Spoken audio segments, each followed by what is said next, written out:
Timnas Indonesia Son Patrick Kluivert dipastikan gagal maju ke Piala Dunia setelah kalah melawan Arab Saudi dan Irak. Namun, bagaimana detail taktik dan performa timnas di ronde keempat? Saya Davin Dawa, dan ini The Game Changer.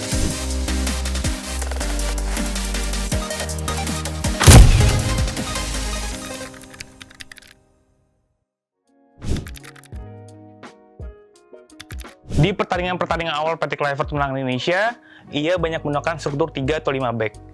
Namun, sejak melawan Chinese Taipei, Indonesia mulai menggunakan formasi 4-2-3-1. Dan inilah yang coba digunakan saat melawan Arab Saudi. Saya mau meng-highlight Sayuris di sini sebagai bek kanan, lalu ada Klok dengan Pelupessy sebagai double pivot, ada Beckham di kiri, Kambuaya sebagai attacking midfielder, dan Ragnar sebagai striker.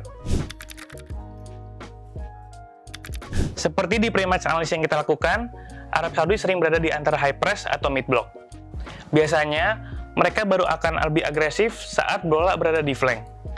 Di sini, Indonesia membentuk 4-2-3-1 atau 4-4-2, dan mereka memaksa Indonesia untuk melakukan direct. Hal ini sesuai keinginan Saudi, karena biasanya mereka bermain secara kolektif dan dapat melakukan trapping kepada Indonesia untuk menekan bola itu kembali. Pemain seperti Ragnar mencoba untuk drop, namun mid block 4-3 press Arab Saudi ini cukup merepotkan dan memaksa kesalahan individu dari pemain Indonesia di sini. Contohnya, akhirnya mereka mendapatkan situasi transisi yang cukup terbuka. Hal ini diperparah saat gol pertama Saudi. Situasi throw-in di area pertahanan Indonesia dimanfaatkan Arab Saudi untuk menekan pemain tertentu. Indonesia sebenarnya memiliki lebih banyak pemain, namun mereka panik dan akhirnya Arab Saudi bisa menemukan akses bola ke Al-Shamat yang mendapatkan ruang di tengah. Reorganisasi yang buruk membuat Al-Shamat bisa menciptakan ruang syuting untuk mencetak gol ke gawang Paes. Hal serupa terjadi pada gol ketiga, di mana kita bisa melihat Arab Saudi melakukan pressure saat Indonesia melakukan throw-in di area pertahanan mereka sendiri. Lalu, mereka menangkan second ball melawan Kamboja di sini 2-1, dan saat mendapatkan bola, mereka langsung menyerang ruang di antar lini. Di sini kita bisa melihat kembali Al-Shamat seperti proses gol pertama, namun dia dibantu oleh Al-Juwair untuk melakukan kombinasi. Dan akhirnya, Al-Juwair bisa mendapatkan ruang syuting. Seperti yang dianalisis sebelumnya, Arab Saudi sering menyerang ruang di tiang jauh. Dan pada proses gol ketiga, Al-Buraikan jauh lebih cepat dibandingkan Yaakob Sayuri, sehingga dia bisa mencetak gol ke gawang Paes. Bahkan, ketika Arab Saudi sudah membentuk mid block, Indonesia terlalu mudah panik dalam menghadapi pressure yang minimal. Di sini, kita bisa melihat Dix yang memilih ngoper ke Yaakob dibandingkan Kambuaya. Namun, akhirnya Arab Saudi bisa menebaknya dan membuat situasi 2-1 melawan Yaakob. Sehingga bola bisa dicuri dan Arab Saudi bisa mendapatkan serangan transisi. Dari 4-2-3-1 atau 4-4-2, Indonesia banyak membentuk 2-2-6 dengan Dean James dan Sayuri yang naik. Namun, minimnya counter movements membuat Indonesia kesulitan untuk membongkar pertahanan Saudi. Mereka baru lebih nyaman ketika ada Romeni di tengah. Dia banyak bergerak sehingga menciptakan variasi serangan itu sendiri. Di sini kita bisa melihat Dix mendapatkan ruang passing ke Romeni yang juga dibantu oleh Leano di sini, sehingga Romeni bisa melakukan penetrasi dan mendapatkan free kick. Pergerakan tanpa bola Romeni juga yang membuat Indonesia bisa mencetak gol kedua. Di sini contohnya kita bisa melihat Pelupessy melakukan passing untuk Romeni yang berusaha menyerang ruang di belakang pertahanan Saudi. Akhirnya dia bisa memaksa pertahanan Saudi melakukan kesalahan dan Indonesia bisa mendapatkan penalti kedua. Perubahan formasi keempat back menuntut pemain Indonesia untuk membiasakan diri dengan cepat. Namun, di pertandingan melawan Arab Saudi, kita bisa melihat adaptasi itu masih kurang terlihat. Di sini, Indonesia membentuk 4-4-2 mid block, namun pemain depan di sini, dua pemain depan, tidak menutup area tengah dengan efektif, sehingga Klok dipaksa untuk naik. Karena Klok naik, akhirnya ruang di antar lini semakin terbuka. Sehingga contohnya Arab Saudi bisa menemukan akses ke Al-Buraikan yang tidak terjaga. Akhirnya Saudi bisa melakukan penetrasi tengah, dan kembali dia bisa menemukan Al-Shamat di ruang antar lini sebelum melakukan syuting ke gawang Paes. Di contoh kedua, kita bisa melihat bagaimana terbukanya pertahanan Indonesia. Kita mulai dari pemain paling depan, ada Ragnar dan Kambuaya di sini, dan ada Miliano dan Pelupessy di sini. Namun, opsi passing begitu terbuka, sehingga memaksa Dix untuk naik hingga paling depan yang dimana ini tidak ideal, karena jika Saudi bisa melakukan progresi, dia bisa menyerang ruang yang ditinggalkan oleh Dix di sini. Kerentanan pertahanan Indonesia diperparah dengan seringnya kalah mereka dalam melakukan second ball. Di sini kita bisa melihat ada 5 pemain yang melakukan pressing pada 2 pemain Indonesia, sehingga Al-Samad mendapatkan ruang shooting di antar lini. Namun, secara keseluruhan, Indonesia terlalu mudah kalah dalam melakukan duel. Kita bisa melihat contohnya di sini ada 4 pemain Indonesia melawan 2 pemain Arab Saudi. Namun, akhirnya mereka mendapatkan situasi transisi dan Aldo Sari di sini mendapatkan situasi 1 lawan 1 melawan Paes. Sekarang kita beralih ke pertandingan melawan Irak.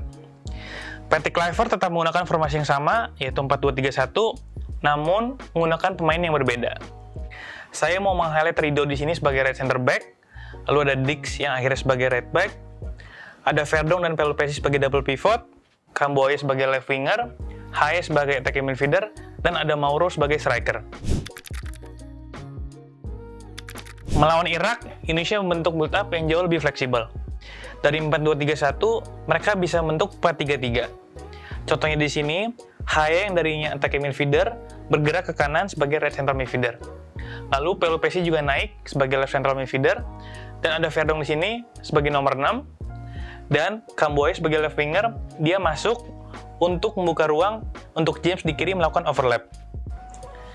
Dan pada contoh di sini, Mauro juga ikut bergerak ke kiri, sehingga James mendapatkan ruang di tengah untuk melakukan penetrasi dan dapat menemukan Eliano yang bergerak masuk ke kotak penalti. Selain 4-3-3, Indonesia juga bisa bentuk 3-4-3. Di sini, posisi Haye jauh lebih turun, sehingga seperti mengisi right wing back. Dan karena posisi Haye, Dix juga bisa lebih fleksibel. Dia bisa bentuk 3 back, atau dia juga bisa maju untuk melakukan overlap. James dan Verdong dapat beberapa kali berotasi. Kita bisa melihat di sini, Verdong mengisi posisi aslinya sebagai left back, dan James sebagai double pivot dengan Pelupesi, sehingga dia berusaha untuk memberikan opsi di tengah. Variasi lainnya, di mana James mengisi left half space, dan di sini ada Pelupesi sendirian. Karena Pelupesi sendirian, akhirnya Itzesla yang maju ke tengah sebagai penghubung. Di sini, dia sebagai penghubung dan akhirnya melakukan switch play kepada Eliano di kanan. Kembali saat Dix, seperti yang kita bilang sebelumnya, karena Dix memiliki posisi yang fleksibel tergantung Haye, dan di sini dia bisa melakukan overlap untuk memberikan opsi crossing ke kotak penalti. Yang paling menarik adalah bagaimana Itzes juga sering maju atau bergerak ke sisi lain. Di sini, ia tidak hanya maju sebagai ke double pivot, namun ia maju hingga ke lini serang. Dan saat bola coba disirkulasi oleh Verdong, dia bergerak ke kiri untuk membuat left overload sebelum akhirnya Indonesia melakukan switch play. Di sini Kamboya melakukan switch play kepada Eliano yang siap menyerang ruang di sisi kanan. Seperti yang terlihat pada contoh-contoh sebelumnya, Indonesia banyak melakukan switch play, namun hal ini tidak dibarengi dengan umpan ke kotak penalti yang efektif. Mereka seringkali melepaskan switch play yang overhit, ataupun saat bola sampai hingga sisi jauh, mereka tidak bisa melakukan crossing yang efektif. Contohnya di sini James melakukan crossing, namun di blok, dan di contoh kedua, Pelupesi tidak melakukan crossing yang akurat, sehingga tidak banyak peluang Indonesia yang berhasil tercipta. Pergerakan Kamboya banyak membantu Dan James untuk melakukan overlap. Namun, hadirnya Ragnar membuat permainan Indonesia semakin dinamis. Di sini kita bisa melihat dia drop ke kanan, sehingga menciptakan ruang untuk Dix menyerang half space di kanan. Dan akhirnya Dix bisa melakukan penetrasi, namun kembali seperti contoh sebelumnya, Eliano tidak melakukan crossing dengan tepat, sehingga tidak bisa menemukan Romeni di tengah, dan Indonesia tidak memanfaatkan peluang ini dengan baik. 2 peluang terbaik Indonesia dihasilkan oleh Tom Haye. Yang pertama, kita bisa melihat saat Indonesia melakukan right overloads, lalu pergerakan tanpa bolanya dapat melakukan penetrasi ke area kotak penalti Irak, dan di sini dia menemukan Mauro. Di contoh kedua, dia melakukan 1-2 dengan Dan James dari skema short corner kick, dan dia berhasil menipu pertahanan Irak dan memberikan ruang untuk Eleno untuk melakukan cutback. Namun, sayangnya di sini dua peluang tersebut tidak ada yang menjadi gol. Di pertandingan melawan Irak, Indonesia juga membentuk shape yang sama saat bertahan, yaitu 4-4-2. Gap antara pemain depan membaik, walaupun terkadang Pelupesi dan Verdun juga harus naik, tapi secara overall mereka lebih compact dibandingkan saat melawan Arab Saudi. Dan mereka berhasil memaksa Irak untuk lebih bermain direct atau bermain ke area flank. Irak awalnya banyak mencoba untuk menyerang ruang di belakang pertahanan Indonesia. Namun, Indonesia bisa cukup dapat menghentikannya. Yang masalah untuk Indonesia adalah ketika hadirnya Ali Jasim dan Zidan Iqbal di tengah, sehingga di sini mereka mencoba untuk membuat central overload melawan double pivot Indonesia, dan hal ini menguntungkan Baez yang sering menyerang ruang di antar lini. Di sini contohnya, dia mendapatkan ruang shooting. Puncaknya ada di proses gol kemenangan Irak atas Indonesia. Indonesia sebenarnya sudah reorganisasi dari situasi transisi. Namun kita bisa melihat di sini bagaimana Baez yang menarik Pelupesi. Lalu ada Ali Jasim yang menarik Ridho di sini, sehingga menciptakan ruang lebih besar untuk Zidane yang sebenarnya tidak besar, namun cukup untuk mencetak gol kemenangan atas Indonesia. Secara taktik, performa timnas sudah membaik dibandingkan laga sebelumnya. Namun, gagalnya timnas menimbulkan banyak pertanyaan. Menurut kalian, apakah PSSI harus tetap percaya pada Patrick Kluivert? Saya Davin Dawa, dan sampai jumpa di video The Game Changer selanjutnya. Jika kalian suka video ini, jangan lupa klik tombol like, subscribe, dan nyalakan lonceng notifikasi agar tidak ketinggalan video terbaru dari The Game Changer.